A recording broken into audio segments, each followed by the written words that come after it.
થઈ જાય એટલે 5 ઘોડાનો ફોટો લાવશે પાછા. એટલે 5 ઘોડાની ફોટો લાવવાની જરૂર નહીં. કોઈ ભગવાન માતાજીનો ફોટો જે માનતું હોય એનો ફોટો લાવીને ઓફિસમાં લગાડ અને એના જોઈને કામ કર, એના આગળ રાખી. જો તારું કામ ના થાય મને માતાને કહેજે. લોકોના પોતાની ઓફિસમાં પોતાના ઘરમાં ભગવાનનો ફોટો બહાર લગાવતા શરમ આવા આજના માણસોને. એવી દુનિયા થઈ જાય છે. લોકોને રામ રામ બોલતા શરમ આવો. બોલો તો માયા તો જુઓ. રામ એટલું પવિત્ર નામ છે. ભગવાનની કૃપા હોય એ રામ બોલીએ કે જેને ભગવાનની કૃપા થાય એને રામ ક્યાંક સાંભળવા મળે. છતાંય માણસો માયા એવી છે, શરમ મેલી, શરમ અનુભવાય કે રામ રામ બોલીશ ઓફિસમાં કેવું લાગશે. અરે જેને ના વાપરો ના બોલો તો કંઈ નહીં, પણ તમે તમારે જે જગ્યા પર ઘર ઉંમર રહેતા હોય કે ભગવાનનો હું તો કોઈ જેને માનતા હોય ને એનો આવડો મોટો તમારું ઘર છે ને એ ભગવાન માતાજીથી જ ઓળખાવું જોઈએ એવું રખાય. હા શું ખોટું? તમારા ઘરમાં કોઈ એન્ટર થાય ને તો પહેલી તમારી કુળદેવી ચામુંડમાં દેખાવી જોઈએ કે ચામુંડ વાળા છે, આ મહાકાળી વાળા છે, આ ખોડિયાર વાળા છે, આ શક્તિ વાળા છે, આ રામ ભગવાન વાળા છે, કૃષ્ણ વાળા છે, હનુમાનજી વાળા. તમે જેના માનતા હોય ને એની છબી લગાવો ઘરના દરવાજાની આમ બહાર ગેલેરીમાં મોટો ફોટો લઈ આવો, લાઈટ વાળો હારો મળે. આવતા જતા 25 વખત ઓટા ફેરવા, 25 વખત ભગવાન દેખાશે, 25 વખત માતા યાદ દેખાશે, 25 વખત તમે નમતા નમતા જશો. 25 વખતનું નમેલું તમને શી ખબર? એ 25 વખતનું નમેલું ચો જઈને ઊભું રહે. ભગવાનની કૃપા માતાની કૃપા ચો જઈને શું થાય આગળ જતા 6-12 મહિને ખબર પડે કે ફોટો લાવવાથી મારા ઘરની દશા ફેરવાઈ બધી સારું થઈ ગયું. આ શું ખોટું? ફોટો લાવે દશા સુધરી જાય મતલબ, પણ ના શરમ આવો. અહીં તો આવડો મોટો ફોટો લઈને આવશે.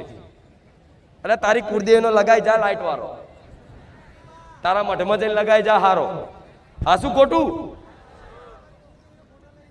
હું એવું નહીં કહેતી, લોકોને દેખાડવા માટે નહીં કહેતી, કે કોકને બતાવવા માટે ના, કોકને બતાવવા માટે નહીં.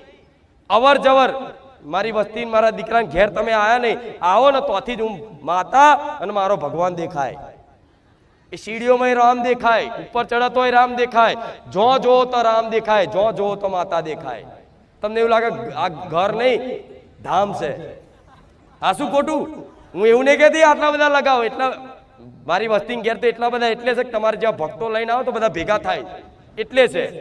પણ મારા દીકરા પહેલેથી બસ જો બેહન તો આગળ ભગવાન માતાનો ફોટો હોય એટલે ફોટો રાખે કે અહીંયા જોઈને કદાચ બીજું કોઈ ચિંતન થતું હોય, ટેન્શન હોય, ચિંતાઓથી ઘેરાયેલા હોય, કોઈ ડર લાગતો હોય, તરત એ ફોટો જોવાથી તમારા દુઃખી હોય, રડતા હોય અને તમારા મુખી જો સ્માઇલ ના લાદો, હસી ના લાવી દો, મારું નામ મેલેડી નહીં, ખાલી ફોટો જોવાથી. એ તમારો દીકરો નાનો દીકરો હશે ને તો એ પગે લાગતો થઈ જશે ધીરે ધીરે ધીરે. આના માટે અને તમે ધાર્મિક છો, તમે ભગવાન માતાજીના ભક્ત ઉપાસક છો તો તમારી ઓળખ ભગવાનથી માતાજીથી જ થવી જોઈએ. ચાલો આવડો મોટો કરો તમે તમારો. કોઈ એમ કે નવેનો ચાલ, હા ભાઈ નવેનો કર્યો છે.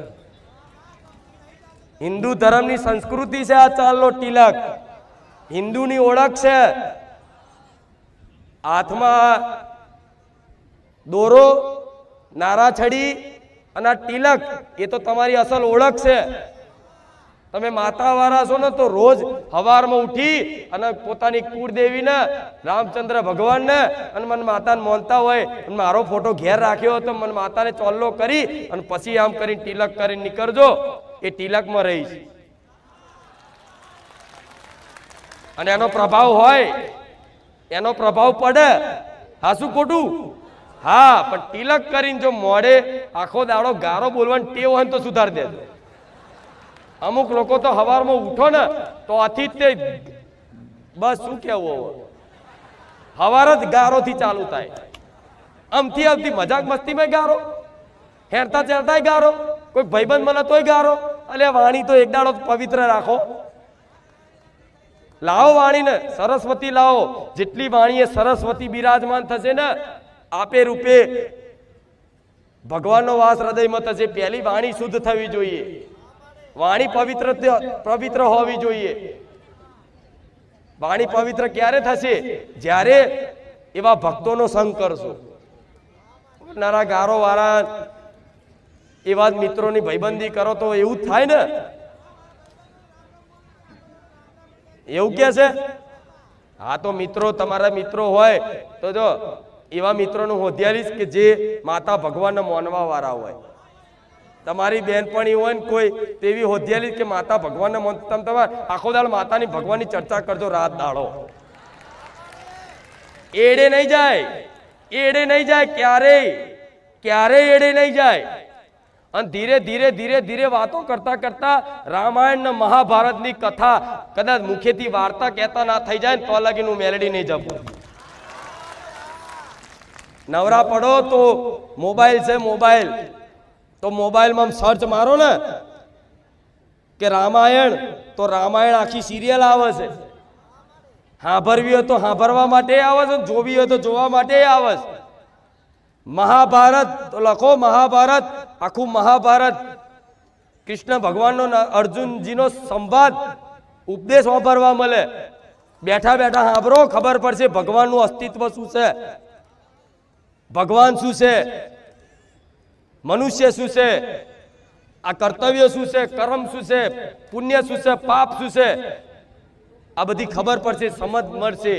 આપે રૂપે દરેકને જો ધીરે ધીરે ધીરે ધીરે અંદર જ્ઞાનનો વિકાસ ના થાય ને તો મને કહેજો. તમારા ઘેર મોબાઈલમાં ભગવાન બેઠા જોડો. આ શું ખોટું? પેલા તો રામાયણ જોવા જવું, પેલાના જૂના જમાનાના માણસોને પૂછી આવજો. પેલા રામાયણ નતું જોવા મળતું. પેલા છે ને ભવૈયા આવતા ગામમાં, ખબર હશે, ભવૈયા આવતા. અને હજુ કઈક કઈક ગામડામાં રિવાજ પરંપરા ચાલતી હશે ભવૈયાની. એમાં કોઈ રામ બને, લક્ષ્મણ બને, સીતા બને, રાવણ બને, હનુમાનજી બને, જાંબવંતજી બને, અંગદજી બને, એમ કરી આખી રામાયણ ભજવતા. એવું નાટક કરતા, નાટક ભજવતા ને તો આખું ફર્યું ભેગું થઈને, આખું ગામ ભેગું થઈને નાટક જોવા જતું. અને એવો આનંદ કરાવો, એમાંથી રામાયણનો બોધય શીખવા મળે. આજ બધું એ બધા જમાના જતા રહ્યા.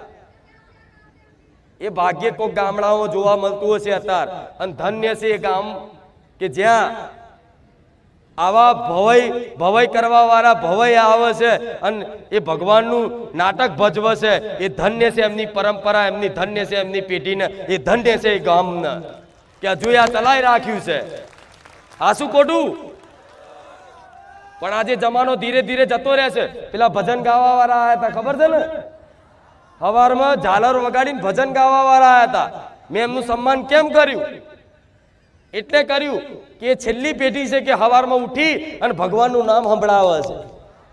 તો શી ખબર આ છેલ્લી પેઢી હોય, આગળની આવનારી સમયગાળામાં કોણ તમને આવો ઉપદેશ આપશે? નહીં આલા જમાનો એવો, જાહેરમાં બધી સભા નહીં થાય. તો મોબાઈલ છે, તો મોબાઈલમાં ઘેર બેઠા મન માતાને હોંભરી શકો છો, મોબાઈલમાં રામાયણ જોઈ શકો છો, મોબાઈલમાં મહાભારત જોઈ શકો છો, અને મોબાઈલમાં મહાપુરુષની વાણી સાંભળી શકો છો. મેં પેલા રવિવારે કીધું હતું, પ્રેમાનંદજી મહારાજ જેવા સંતોને સાંભળો. હું જાહેરમાં કહું છું આ વાત. હું એવું નહીં કહેતી ખાલી મારું એકલાનું સાંભળો.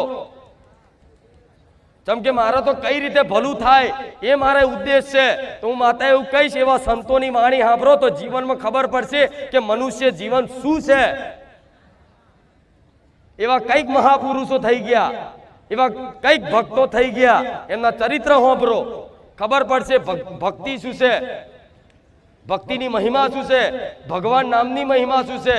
આ બધી જાણવા જેવી વાતોથી વંચિત રહો છો એટલે દુઃખી થાવશો.